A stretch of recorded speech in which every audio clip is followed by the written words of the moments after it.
Good morning, my brothers and sisters. A people group entirely devoted to destruction. Stay with me. This is episode number 7 in the book of Deuteronomy. So, what we're doing is we're watching a sovereign activity of the Lord in giving Israel a homeland, actually returning to their homeland.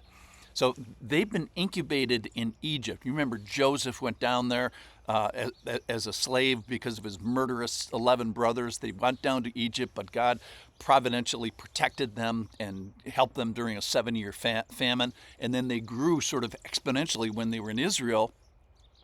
Eventually, they became enslaved. They were there for 430 years, and then they got freed with this exodus, and they were brought to the promised land in a couple of weeks.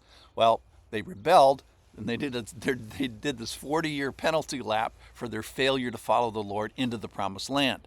So today's story is now they're almost at the promised land a second time, and they're trying to get to that place.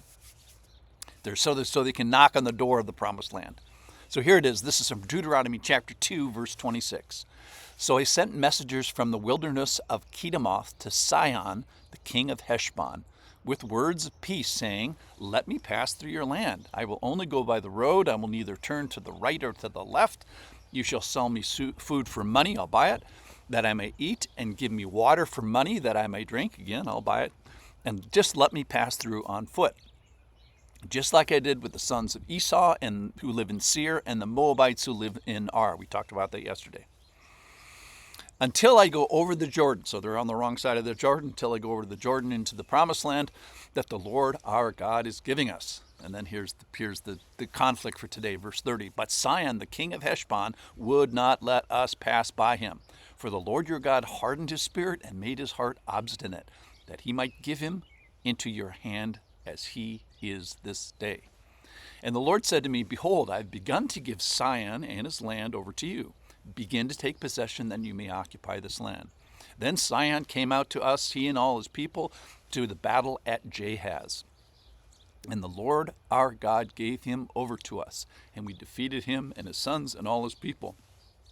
And we captured all his cities at the time, and devoted to destruction every city, man, woman, child. We left no survivors. Only the livestock we took as spoil for ourselves, with the plunder of the cities that we captured. From Ar, which is on the edge of the valley of Arnon, and from the city that is in the valley as far as Gilead, there was not a city too high for us. The Lord our God gave all into our hands.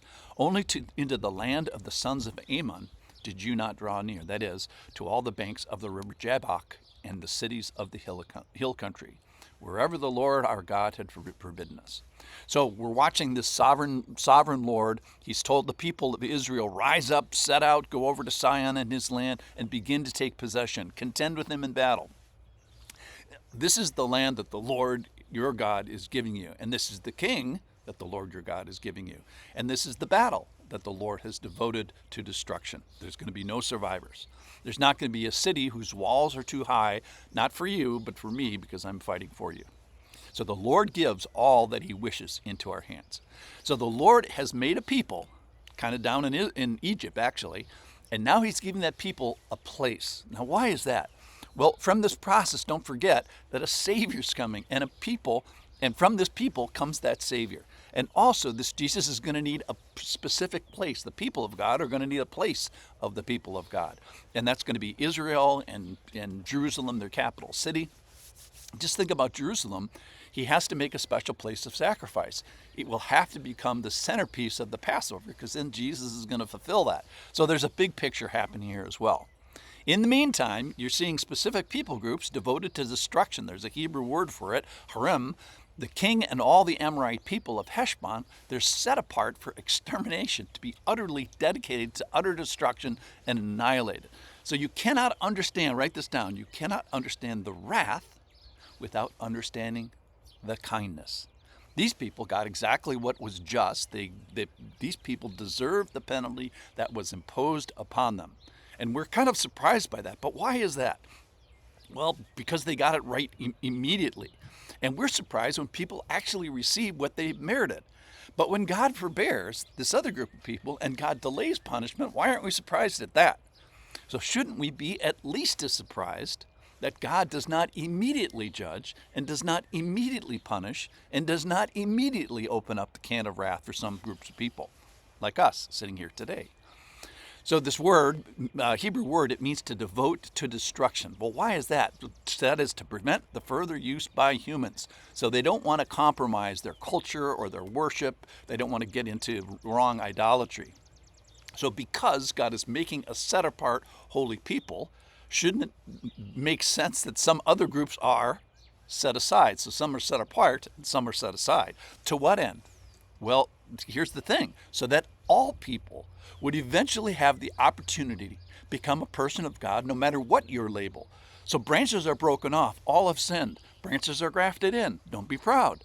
This is the kindness of God. So Romans chapter 9 talks extensively about this. So these branches are broken off in a sense so that someday they can be put back together and become the big people of God. So is God severe to those of unbelief? Yes, he is. Well, doesn't that just emphasize that we need a Savior? And does that severity occasionally mean the immediate destruction to evil? Yes, it does. So here, King Sion and his people that follow him, yes, and they justly got it. So is sometimes God severe to those of unbelief? Yes, justly so. Is God sometimes kind to those of belief? Yes, mercifully so.